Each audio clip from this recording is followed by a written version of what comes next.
This is Sam from Uniondale, and you're tuning into another edition of the Sam I Analyze show.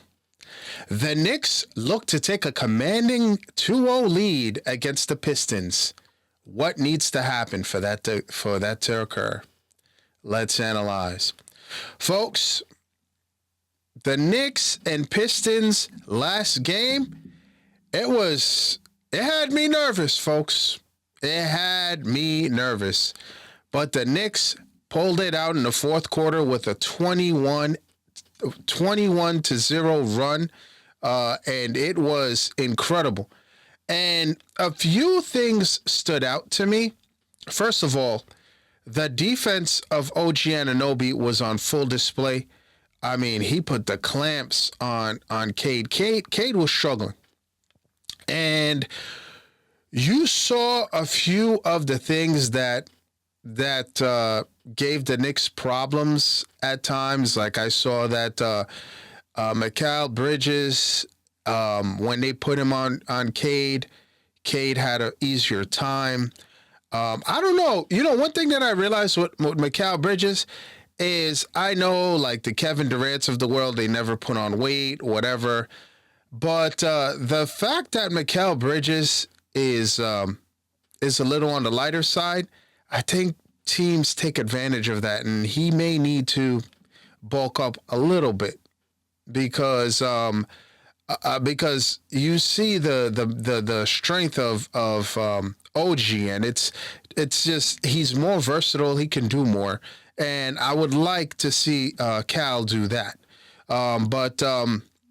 You know, and he was okay. I mean, what did Mikal Bridges end up with? He was a minus 16. He had 8 points in 29 minutes. All right, that wasn't his game. And that's a guy who I'm expecting for the Knicks to be successful. He's going to have a good playoffs.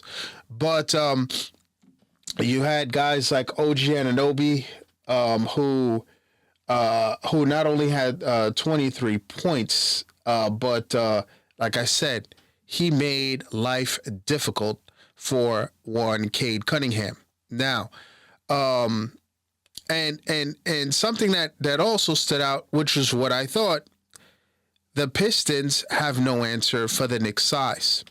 Karl-Anthony Towns, shout out to you in discovering defense.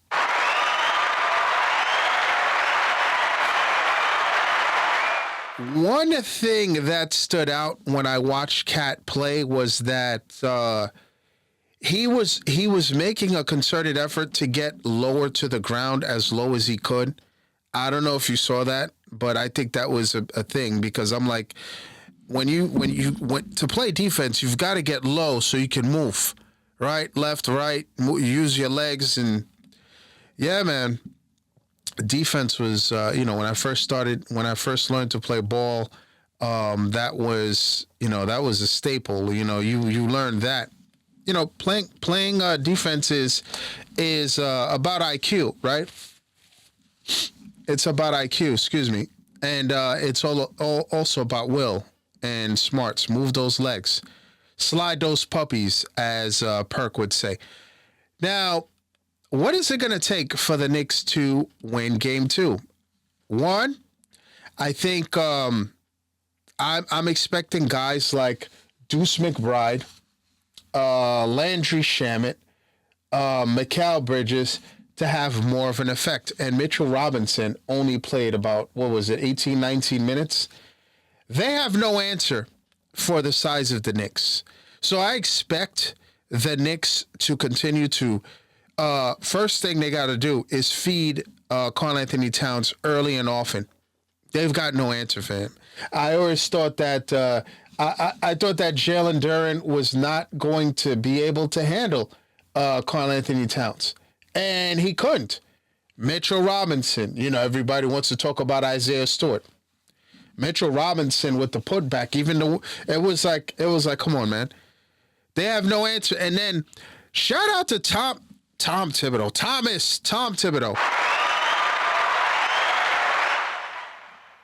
For going with a 9-man rotation. I know it took everything out of him not to go to an 8-man, but he went to a 9-man rotation. I mean, Tibbs is crazy. Sometimes when they were hurt last year, you saw a 6, 7-man rotation. So kudos to him. I'm expecting Deuce McBride to have a better game. I'm expecting Landry Shamet at some point to find his way. Mikal Bridges, we're still waiting for him to get consistent. Look, here's the thing. A lot of people thought I was kind of disrespecting Detroit in that last video by saying that the Knicks could possibly sweep. The Knicks' size is on full display.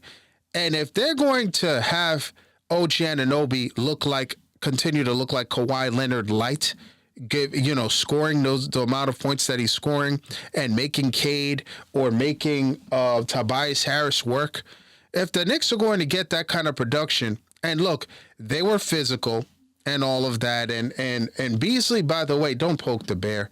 Jalen Brunson, who is a top 3 finalist for Clutch Player of the Year, which he should win, by the way, over Joker, in my estimation. I forgot the other person. I'll find it for you.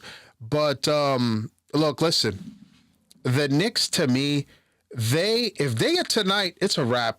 I really think the Knicks beat them, and Detroit is doing everything in their power not to let Knicks fans into their building.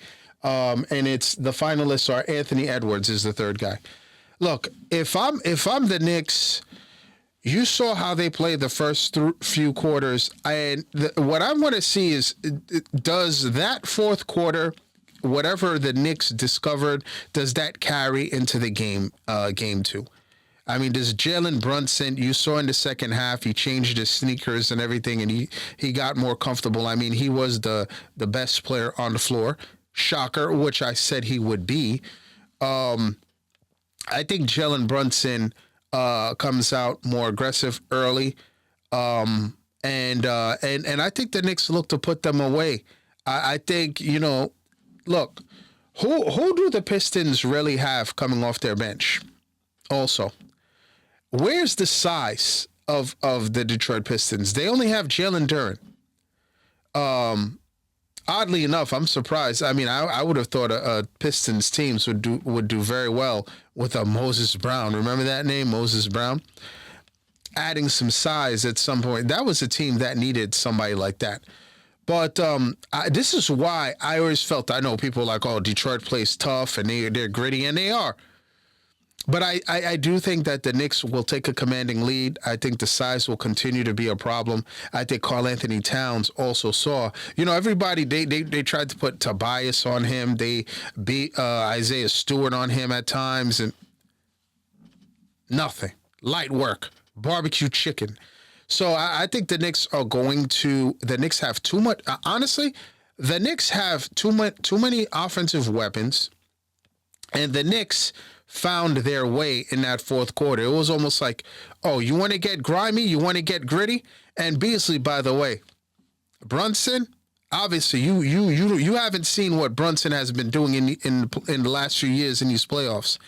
You want to push Brunson, and then you saw Brunson kind of give it back to him, right? Walking back, making sure he put a shoulder in his chest, walking by him like, listen, bro, we're not going to do that. So it's going to be very interesting, but I think the Pistons have poked the bear in Brunson and also Karl Anthony Towns. Karl Anthony Towns, there was a time where even when the Knicks were making their run, where he told Josh Hart, give him the ball and all of that. Yeah, all this, oh, they're soft and all of this, and OG's overpaid. It almost seems like the Knicks have a chip on their shoulder. So I expect the Knicks to continue to dominate with the bigs in Cat and Mitchell Robinson, something they'll have no answer for. Obviously, they're going to continue to try to beat up Jalen Brunson. But my wild card is the Knicks bench. I don't think Detroit everybody says the Knicks bench. It was a weakness at times during this year, and everybody's like, the Knicks don't have a bench. I'm like, see, I don't know about that, because Deuce had to start a few games when Brunson got hurt. But I'm like, look, if Deuce produces, he only had 4 assists last game. He basically was MIA. everywhere else, his defense is always going to be there. But if you're going to have Deuce, Campaign, shout out to Campaign,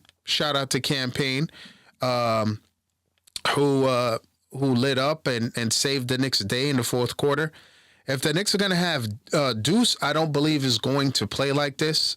Have a bad game like this on a regular basis. I think Campaign, maybe we don't get that Campaign performance, and then you have Landry Shamet, and you still, I think Precious at some point in the playoffs will play. You may need him, especially if Cat gets in foul trouble or Mitch gets in foul trouble. I don't think this is going to be the series for a Precious Achiuwa, but I expect the Knicks to move on to the next round.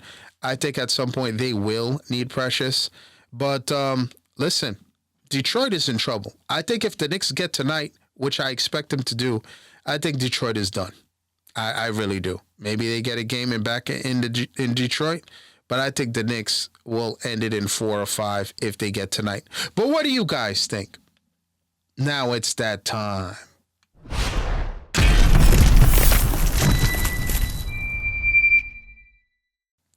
The NBA unveils their finalists for their awards, their individual awards. And at the top for MVP, shocker here, Nikola Jokic and Shai Gilgeous-Alexander. I'd like to thank you for tuning in, folks. I'm on most social media platforms at SamiAnalyze. Please like, share, subscribe, and you see that notification bell to the right. Please click on that. That will let you know the next time I drop another video. Thanks for tuning in. And as always, à tout à l'heure.